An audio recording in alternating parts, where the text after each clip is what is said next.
These assertions were made by the opposition member during the budget debates on Friday.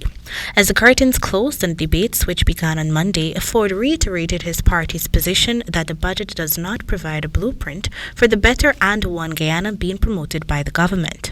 Among the issues heavily criticized by Forde was government's alleged mismanagement of the pandemic, government's response to the high cost of living, and its inability to adopt a trade union program.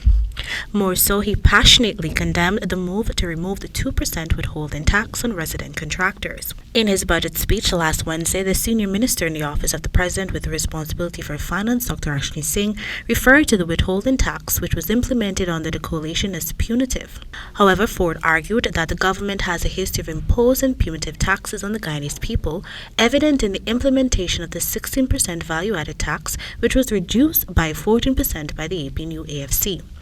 Forde opined that the government should remove income taxes as a response to inflation rather than removing the withholding tax. As a matter of priority, Mr. Speaker, the monies in the Natural Resource Fund should have been allocated to a truly national institution, the National Insurance Scheme. The 2022 budget caters for an increase in the income tax threshold from $65,000 to $75,000. Additionally, as it relates to the Natural Resource Fund, Forde is adamant that the money should have been utilized to strengthen the National Insurance Scheme instead of being injected into this year's budget.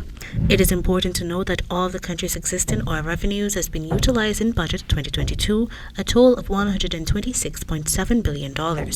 Forde also called for the immediate reconstitution of the various service commissions, including the police, judicial, and teaching service commissions.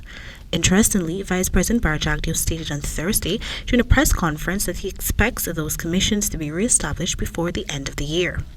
Meanwhile, the House heard from Minister of Housing Colin Crowell a number of plans to address some of the pertinent issues in the housing sector, including squatting. It is the PVPC government that started a comprehensive housing program after taking office in 1992. And that program included interventions for squatting. We have created a database that captures information on the squatter settlements across the country so that investments can be done and interventions can be done targeted and impactful.